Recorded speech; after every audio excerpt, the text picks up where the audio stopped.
now that I have avoided this, possibly the longest I can, I want to tell you my Accreta story. My name is Michaelin, and I had Placenta Accreta in 2021 with my second baby.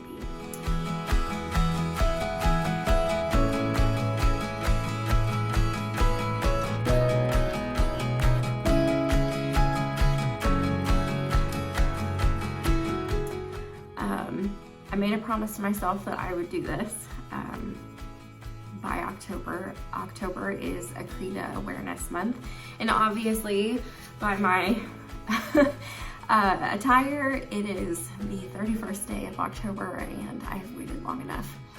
So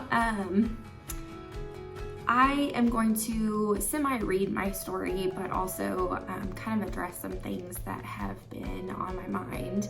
Part of the reason I have delayed this video is didn't know the right place, the right time. You know, I do suffer from anxiety, which is a lot of what this story is about. But anyway, here I am. So you're getting it raw and unfiltered. So I had Accreta, like I said. I was diagnosed in July of 2021 with only my second baby. To hear that I was diagnosed with such a rare diagnosis, 1 in 272 people, women, are diagnosed with this, and usually after 3, 4, 5 cesarean sections. I had only had 1. So that was interesting to kind of find out, but the thoughts and kind of feelings that kind of come to mind, and I know every single person that is dealing with this has dealt with, is fear, loneliness, anger, grief. So that is why this story is twofold. Not only do I want to increase awareness of Placenta Accreta, but I also want to share this as my testimony. I've been raised a Christian my entire life, and through a series of events within the last 5 to 6 years, I never truly knew how much it meant to be one, and how it would impact my life, how God would impact my life, honestly. Having this diagnosis was both scary and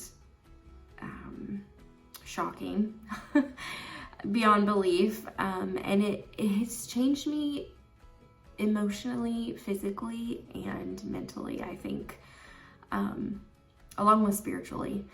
And an Accreta is something when your placenta adheres abnormally to your uterus, and it grows through scar tissue. And as normal placentas work, they do feed your baby, give your baby oxygen, that kind of stuff. And when a placenta is not fully attached to your uterus, it doesn't have the nutrients that it needs. So when it attaches to that scar tissue and parts of the uterus. So it's constantly growing to be able to serve your baby. And you can't fault your body for that. That's just the way God designed you to work. But still 3 kind of stages. One where your placenta attaches kind of just to a small part of scar tissue, whether it grows into your uterine muscle, or whether it grows through it and starts attaching to other organs. And that was what I had at the time. It was called Placenta Accreta. Again, over the last 2 years, there's been lots of research and lots of studies, and being able to kind of evolve that terminology. So I don't want to speak completely to that, but there's 3 types of levels that you can do it. Accreta was the one I had and was diagnosed with. But one of the things that is the most frightening about this diagnosis is that not only does it comes without warning, right? There's not a specific reason you get it.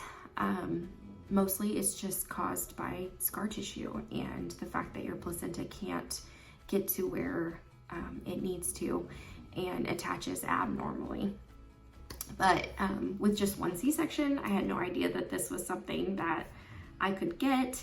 But with almost all, I don't know the statistic on it, but almost all placenta accretas end in hysterectomy. And being 33 at the time of being pregnant and 34 after I had her, knowing that I would have a hysterectomy and no other chance of having more children. Okay, sorry, had to plug in my phone. But anyway, the main cause is scar tissue, whether that be C-section, IVF, fibroids, any types of uterine surgeries is the reason that this is more apparent in some people than not in others. Which is why kind of a history of C-sections, just, logically you think, big scar, hard for, I don't know. So, but Accreta is not an official risk per se.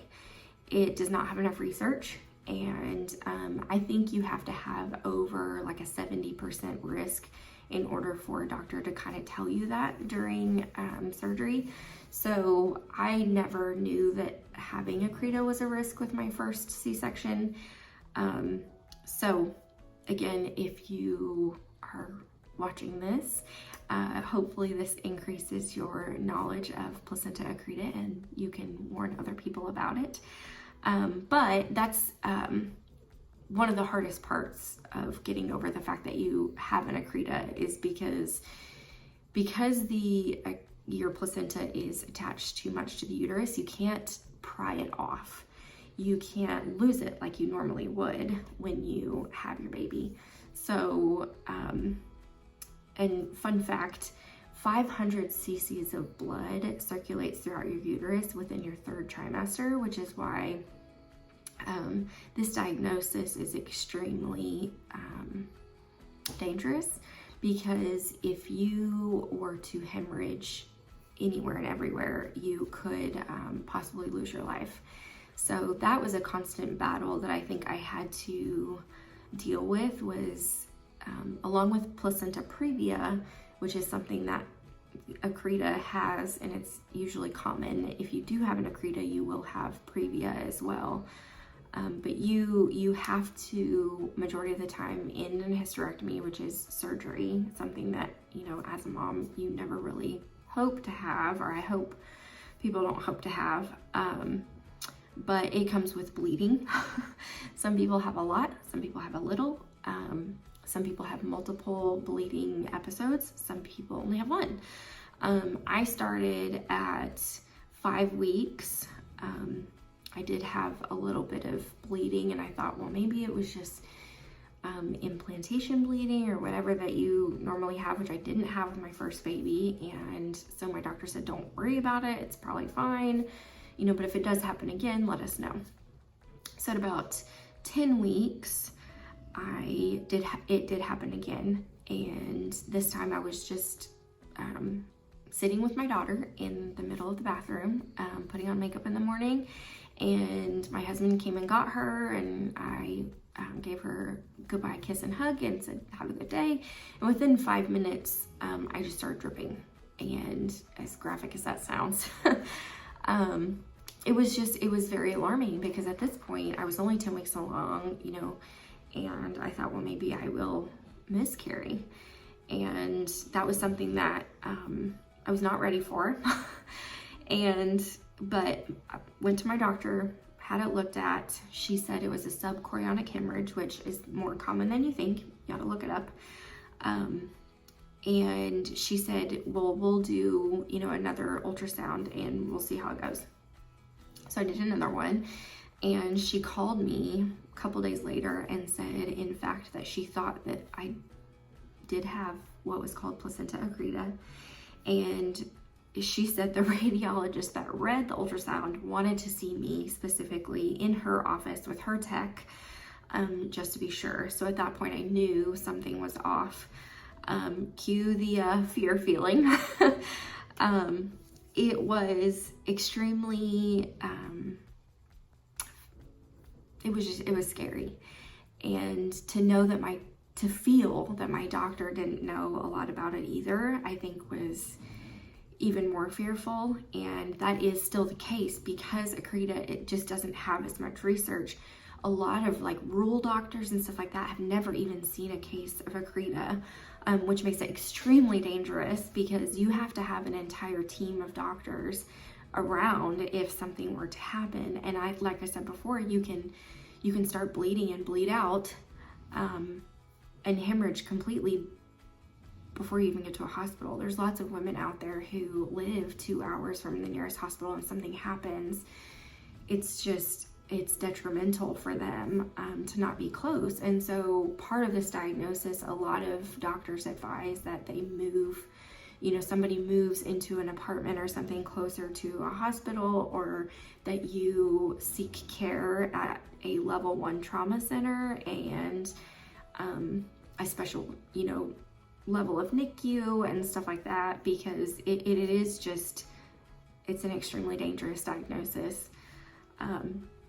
So after the point that the radiologist told me that I did have placenta accreta, I kind of talked with her,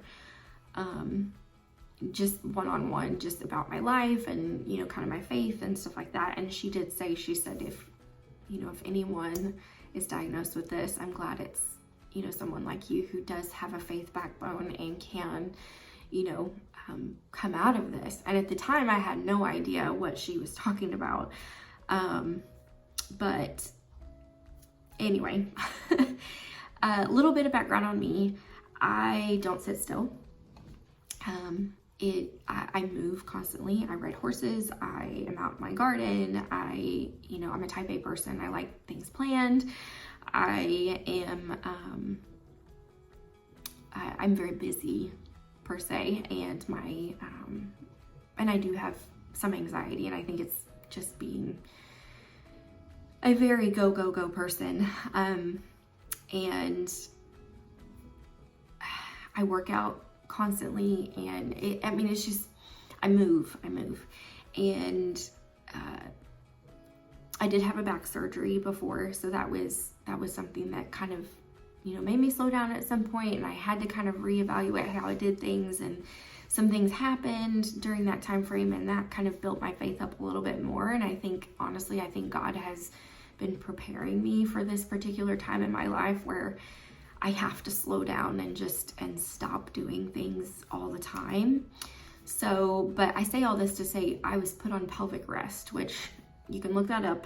But along with that, I couldn't do, strenuous activity. I couldn't lift over a certain amount. I couldn't ride my horse. Couldn't do anything, physically active. That was very tolling on my body, because it's a precautionary thing, but it's not necessarily something that I, couldn't do or could do. It was just, hey, take it easy. We don't want you doing this, this, and this, because you have a risk factor of, hemorrhaging quicker, or, doing this or doing that. So, I say all that to say my livelihood was completely and totally taken away from me. My stress was at its all-time max because I could not work out or de-stress in any of the ways that I liked to de-stress. Any of my hobbies I couldn't do because they were outside and, physically active most of the time. So I had to really kind of come to grips with what I was going to do during that time, whether I was going to worry or whether I was going to find something else to, kind of fill that time. But I'm a marketing director by day, and so I love research and digging and finding why things are the way they are and why they work the way that they do. And, just research is kind of just part of who I am. So I did all I could to find out about what placenta accreta was, what were the risk factors, what was the things that caused it, why did it affect one person but didn't affect the other. And I saw lots of YouTube videos of people kind of explaining this, and along with this, I'm going to kind of read off this list because I could probably do it out of my head, but I just want to make sure I get the severity of the diagnosis. Severe bleeding at any moment, uterine growth restriction for babies, which is IUGR, inner uterine growth restriction, which means that your baby just stops growing because the placenta doesn't feed it enough. And if the placenta doesn't get enough nutrients, then, you know, your baby is just sitting there, not growing. So that was something that, you know, was a risk factor. Bladder reconstruction from the placenta attaching to your bladder and then having to try to remove it. Bowel reconstruction, spontaneous delivery, premature baby, underdeveloped lungs, NICU time, even bleeding to the point of death. The list kind of goes on, and I did find some good things that I can put in the comments as well.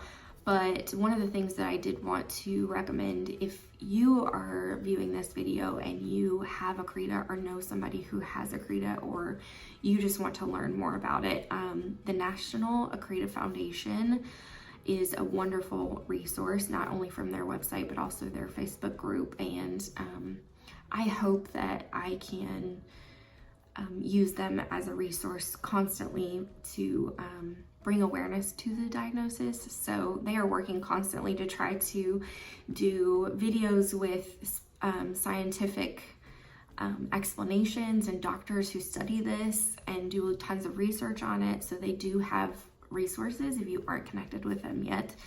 And then also Dr. Carusi's YouTube videos from the Brigham's Hospital for Women, I believe. Hers were the most informative to me, and I actually heard her speak through National Accreta Foundation, and that was interesting. So just to recap, kind of hit a grief moment where, you know, my loss of uterus and the ability to have kids, fear of the unknown, fear of death, and now livelihood was being taken away from me. I couldn't do anything really, and it was very detrimental to my mental health, and I constantly worried, and because I couldn't do anything that I loved, and you know, I was kind of in this downward mental state. I kind of came into this loneliness stage where, like, I felt like, you know, I was the only one that this was happening to. Why was it happening to me? That kind of thing. And when you are overwhelmed with the fear of dying and the fear of your baby not being there, or you losing your baby, or not bringing a healthy baby into the world, as well as leaving the people that you love and the kids that you already have. And it was just a lot on me mentally, plus not being able to do anything and just kind of like being sat there to just drown in my thoughts. You can easily get lost in the negativity, and I didn't want to deliver my baby early. I didn't want to be running to the grocery store and then just lose my entire blood supply in the middle of aisle 4, you know. It was a lot.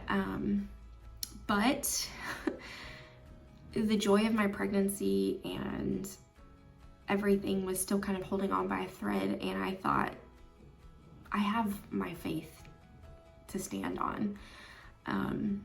But how I could stand on it at that particular moment was something I had to learn. And this is where my God story comes in. And the Bible says, and I'm going to read this specifically, the Bible says in the Gospel of John, chapter 10, verse 10, the thief comes only to steal, kill, and destroy. I have come that you may have life and have it to its fullest.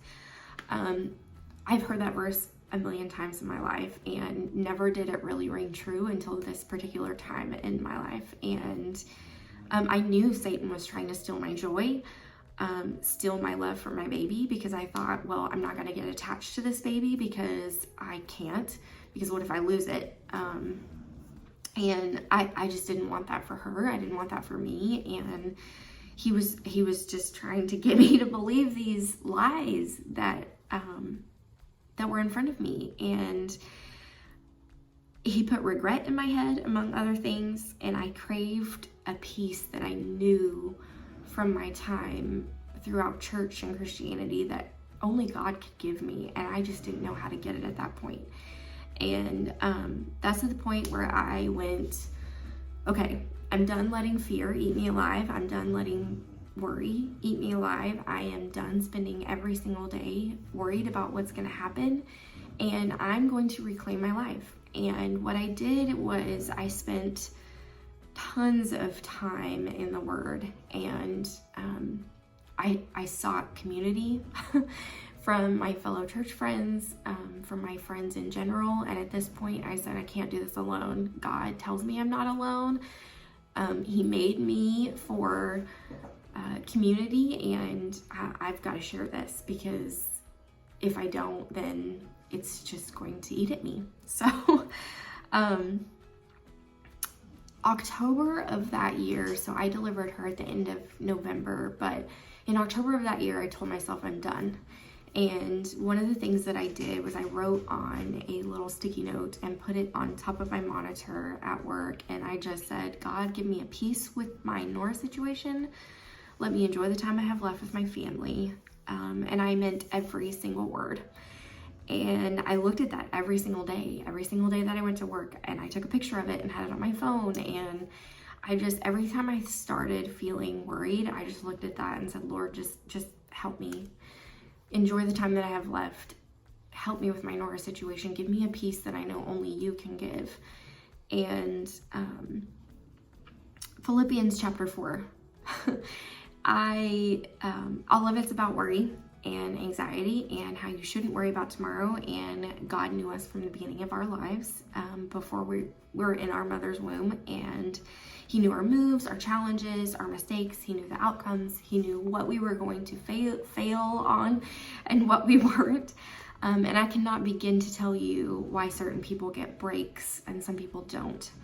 That is something that is between God and yourself. And I know from what the Bible says that God will never leave you alone, and He doesn't promise Christianity to be easy.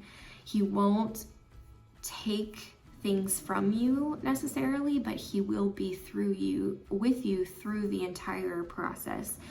And leaning on Him was something that I felt like I always did, but I couldn't really grasp it until this situation, because I couldn't do it alone anymore. I couldn't do it thinking about it. I didn't want to research it anymore because it just scared me constantly. And I just kind of reflected on these other two verses. Psalm 46:10 is, be still and know that I am God. I will be exalted among nations. I will be exalted in the earth. And then Romans 8:28 is something that is, again, really popular. You kind of see it on signs and that kind of thing. And we know that those who love God, all things work together for good. And for that day forward, I stopped thinking about it. If there was a risk of dying, so be it. I wasn't going to spend it in solitary. I was going to spend it with the people I loved, doing the things that I wanted to do within reason. Walking was one of them. But I was done feeling sorry for myself. I couldn't do it. I wanted the peace that God promises to me, and I was going to do that through my faith. And from that moment on, I did an entire 180, and it is 100% a choice. You can sit and think about all the horrible things and let your anxiety rule you, or you can, surrender yourself and say, Lord, I need help. And I know there are fellow Christian believers within the NAF group that would be more than happy to reach out to you. There is one that is specifically for Accreta that are believers, and you can look at that on Facebook as well. But I left my worry to God at that point, and I was just like, take it. And it felt so good. It felt so good. And honestly, I've been searching for that peace ever since then, because the day I had scheduled for delivery, and I'll kind of get back onto the story. I had a scheduled delivery date for December 6th. At that point, I would be 36 weeks, but when you have Accreta, you can't necessarily deliver on time, right? 39 to 40 weeks. You actually have to do anywhere from 4 to 6 weeks early. So there's lots of risk factors, and again, it's something that you can look up, and it kind of varies by person. It doesn't necessarily, it depends on baby size and risk of the mother and lots of other things, but too many to list, honestly. But I was joyful and hopeful. I hadn't had any bleeding since 10 weeks, so I was part of the people who just maybe bleed once, which was awesome. And again, I was praying every single day that I didn't have a crazy delivery, but I was 34 weeks and 2 days on Thanksgiving of that year. And after having some kind of discharge that day and staying off my feet, my mother-in-law actually stayed with us after Thanksgiving to kind of put together the Christmas tree and that kind of stuff. Because again, I was trying to stay off my feet. I had some stuff that I just, something was going wrong and I just didn't know what it was. So out of sheer caution, she did do all the things for me. And then later that night, she said, why don't you just go to the hospital and kind of figure out what's going on. Maybe it might calm me down. So I said, okay, sure. So I went in. They said that I was bleeding, but it was just a little bit at a time. It was kind of like internal stuff, so it was fine. And they were like, well, we'll just admit you tonight. I did still have 2 more weeks before I was like scheduled to be there. But anyway, at that point, I needed to get some rest. They told me they'd give me some medication to kind of calm down my uterus and see what they can do to kind of stop the contractions. Because of course they didn't want me to go into labor before that point. So they did that, and it was one of those things that just, I wasn't really worried, but I was kind of thinking about it. I'm like, you know, Lord, again, help me with the time I have left. You know, you have a hand in this. And at that point, I was just, Lord, take care of it. If we're meant to do it today, that's fine. If we're meant to do it tomorrow, that's fine. At that point, I had just made my peace and said, you know, Lord, whatever happens, happens. And I laughed because my nurse kept asking me, she's like, how are you so calm right now? And I was like, you know, I said, I've had enough time to worry, and I've just given it to God. And I just kind of sat there. And it was really kind of a confirmation at that point for me to say, you know, you really were doing okay. You know, he's going to take care of you. Small side note. My A team, who we had an A team and a B team, right? The A team was all out of town. My doctor did an amazing job in scheduling everyone to kind of be on call at certain points. And of course, she was out of town the week of Thanksgiving, and she even made a joke with me. She's like, now don't do anything crazy. We're going out of town, you know, like, let's just wait to have this baby. And I said, we'll be fine. We've been fine for this whole time. And, you know, anyway, she told me that if I ever entered the building at the hospital that I was going to be at, I just needed to say my name and they would call everybody at that point. And I remember going up to the labor and delivery floor, and sure enough, I gave them my name and I said, I just want to have things checked out. And she said, oh, we know exactly who you are, you know? So shout out to Dr. Shipray for being amazing at that. And but anywho, the anesthesiologist that was on call was actually the person who I had talked to previously with my first baby. And she was a fellow believer. And she said, well, I hope all was going to be fine. She came and visited me in my room, and she said, I hope all's gonna be fine, and I don't see you later, but I want to pray with you before I go. And at that point, it was just like, okay, you know, thank you, Lord, for doing that for me. And she did. She sat there and prayed with me with two of the nurses in the room, and she said, well, I hope to not see you later. You know, all goes well.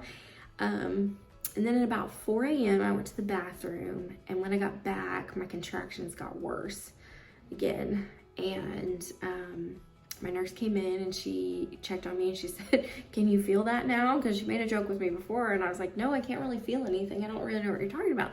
And I had a C-section prior to that, you know, my first baby, so I didn't know what a contraction really felt like. And I said, yeah, I can kind of feel that now. It feels like a little, like somebody's poking me really hard. And she was like, yeah. So she said, hang on, I'll go get a couple other people to kind of check everything out, but you hang tight for a few minutes. You hang tight for a few minutes and we'll be back. So I said, okay. So at that point, I couldn't really fall back asleep. So I opened up my Bible app, and that day, James 1:17 was the verse of the day. And if you know anything about YouVersion Bible app, they have a verse every day. Anyway, that day it was 1:17 from James, and it says, whatever is good and perfect is a gift coming from God our Father, who created all lights in the heavens. He never changes or casts a shifting shadow. And about 5 minutes later, I started to hemorrhage, and it felt like a 2-liter Coke bottle just pouring out. But at that point, I was just like, okay, here's my gift. Anyway, they say if you have a plan, you know, if you tell God your plan, he's just gonna laugh. But anyway, my husband called the nurse, and all the doctors poured in at that point. And while all this was happening, they kept asking me if I was okay. And again, you know, yeah, I'm fine. They're like, God, I know I can't do this alone. Like, it's you, and I give it all to you. Keep me calm, keep me present, you know, let me know what I need to do. And they wheeled me into the OR, and after much deliberation, back and forth, they chose to give me full anesthesia, which is usually the case. At some points, you can, if it's, you know, kind of a scheduled delivery, and you can kind of see where you're coming from and that kind of thing. As an Accreta patient, you can see your baby be born, but at that point, it was too risky for me to stay awake, so they just, they knocked me out anyway. And the anesthesiologist that prayed with me, she was in on my surgery, and after a lot of fun with IVs, trying to get those in, I can remember my nurse going, are you okay? Are you gonna be fine? And I'm like, look, I'm fine. You guys just do what you need to do. I can't do anything right now, so I'm just letting you do your thing. Anyway, they got me under, and before that, as they finally got the IV in and said, okay, we're ready to start, I asked Dr. Babish to pray with me, and everyone stopped, and she prayed with me, and they all sat there and prayed, and it was the most wonderful feeling I think I have ever felt in my entire life. And at that point, I knew things were going to be fine, regardless of what happened. You know, my baby would be taken care of, my husband would be taken care of, my oldest would be taken care of. All the things were good. But she showed amazing faith in being able to do that with all of those doctors there, not knowing, you know, I don't know if they knew that she was a fellow believer or not, but my B team that was on was actually full of believers that I found out later. So I think it's a total God thing that he put those people in there, in that room with me. So anyway, Nora came out 34 weeks and 2 days. She was 3 pounds, 15 ounces, tiny little thing. The process of surgery during Accreta, I feel like it's different for everybody depending on the experience and where, and they can kind of do MRIs and ultrasounds and stuff like that to try to determine what the placenta actually looks like. But they don't know how much is attached and how much isn't and that kind of thing until they actually get in there. And when they did my surgery, what they did was, we all get usually a vertical incision rather than a horizontal C-section incision. And it's from, a lot of people get them in different ways. Mine's from my belly button all the way down. But when they took my uterus out, they cut on the top part, and my placenta was so big that they accidentally cut through it. And again, that fun fact that I said earlier, 500 cc's of blood within 1 minute within your uterus, and during the third trimester, I started losing blood left and right. I lost 5 out of 6 liters, and it was insane. But they got everything, done and everything stitched up, and they stopped the bleeding, and it was fine. And they did this thing called Cell Saver, which, again, look it up, super cool.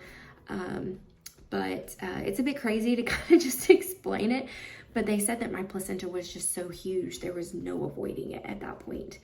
But again, shout out to my doctor who set everything up with all the doctors, and I got to meet all of them, and beforehand and that kind of thing. So another blessing, I think, was that my placenta had gone all the way through my uterus, but it was just resting on my bladder, so it wasn't going into my bladder. I didn't have to have reconstruction, anything like that. So I am beyond blessed in that area. Nora did get put in the NICU. She was there for about a month. I only received 1 of my 2 steroid shots for her lung development because she came out too quickly, and they can only do it, I think, 24 hours apart. Anyway, so she did have a small, what they call PDA, but it was there's a hole in their heart, and your placenta provides them oxygen, so they don't have to go through their lungs, and they don't use them until they're fully developed anyway. That did not close. She had to have 2 rounds of medicine. It was a very long week and a half, but NICU is rough. There are sounds and things going everywhere, and it's not something for the faint-hearted, I will say. But everything was good from there. Another blessing, I believe, that God gave to me for the faith that I have, I guess, just gotten over this process. But I never even got to hold her for an entire week, and that's something that I don't think normal parents really take to heart, is that Accreta moms don't always get to hold their babies right after, because they have so much recovery time and trouble breastfeeding and that kind of thing. So it kind of depends on the baby, and no 2 babies are the same. Depends on size, depends on how you delivered, what is going on at the time. So I can't say that every baby would have NICU time or not. It's very, again, unexplained. But she was pretty good size, and so that was the only thing that was an issue for her. And being able to get through the process was one thing, but actually coming home with my NICU baby, even a month before she was actually supposed to be born, she was barely 4 pounds. It was hard breastfeeding. It was hard taking care of a baby that was too small to be out in the world anyway, during a COVID time frame. And so that kind of tested my faith all over again at that point. And again, God never promised a Christian life would be easy, but he did promise that he would walk through fire with us. And so you just have to ask for help throughout this whole time. He sent the Holy Spirit to us to be able to help us make godly decisions. And that's something that you have to, consistently pray for, is that. And recovery for me was a blessing. I didn't necessarily have any issues or problems. And I know a lot of women out there who have to have surgery on top of a surgery, and and depending on their level of Accreta, that has a lot to do with it. And so saying that your faith has you have a peace for a time being, I am human. Everyone is human. We lose that sense of peace just by one negative thought and then another negative thought and, you know, all that stuff that kind of comes with it. So to say that I was, you know, all my problems were completely solved is not an accurate statement. At that point, I needed to continue trusting my faith that God would give me all the things that he promised to me through this baby. And, you know, a lot of women who have Accreta also suffer from PTSD and postpartum depression and postpartum anxiety, and I had all of those things, and I took medication for months to be able to, you know, kind of re-level, and not to mention taking your uterus out and not being pregnant and breastfeeding. Like, talk about hormones not being level. I mean, there's a lot of things going on, especially with someone who has major surgery after baby. So I was angry at myself for not maintaining that peace. But again, you have to renew and, you know, renew that faith each and every time that you feel like you lost it. You ask for forgiveness and God will forgive you. That's part of it. You can't do anything so big that he's not going to forgive you. Just because you have faith one minute doesn't mean you can't lose it the next. Totally human, and you're not alone in that. So I did come back to my faith. I did a lot of deep word diving into the Bible, help from a counselor, help from medicine. A lot of Accreta moms, again, are susceptible to these things. So being hyper aware of people who have these issues and being able to support them is really, really big. Family support, friend support, community support, church support, whatever you think that you can give to these moms is something they're going to absolutely need. Again, God didn't make us to do things alone. He made Adam and Eve to be companions and be able to work together on things.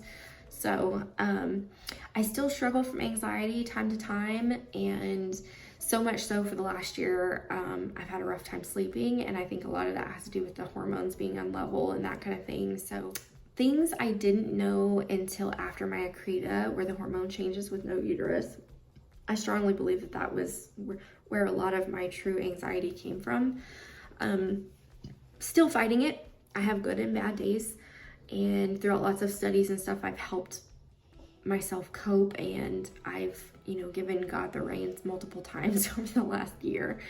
But my daughter and I, along with so many other women, are survivors of Accreta Spectrum, and we are living and breathing miracles of what God can do in your life if you let him help you through this time. And the road is hard enough with the diagnosis and the constant news, good or bad, so why do it yourself? Why not share that with the person who created you? And I want to encourage you to let go of the fear, let go of the anxiety, the anger, the loneliness, the fear. Just let it go and trade it in for joy and perseverance. I know that's what a lot of the moms I know that's what I was wanting during this time frame, and I was searching for it from all these moms that were, you know, talking about their story and talking about what they need to do and that kind of thing. So let it go and give God the reins and be able to enjoy what you have. He wants to give you peace more than anything. That's all God wanted when he created us, is to give us that free will to love him. And without free will, we couldn't experience love. So if you want to know more about God and how Jesus can help you and everything, just ask. I'm more than willing to, you know, message you and kind of get with you. I'd be happy to help. But I did want to give encouragement for women who are facing this. I did want to tell my story, and I've avoided it for too long, and so here's my testimony and a little bit about Accreta. I hope that you learned something today and that you can pass it on to people and just be connected. Anyway, thanks for listening.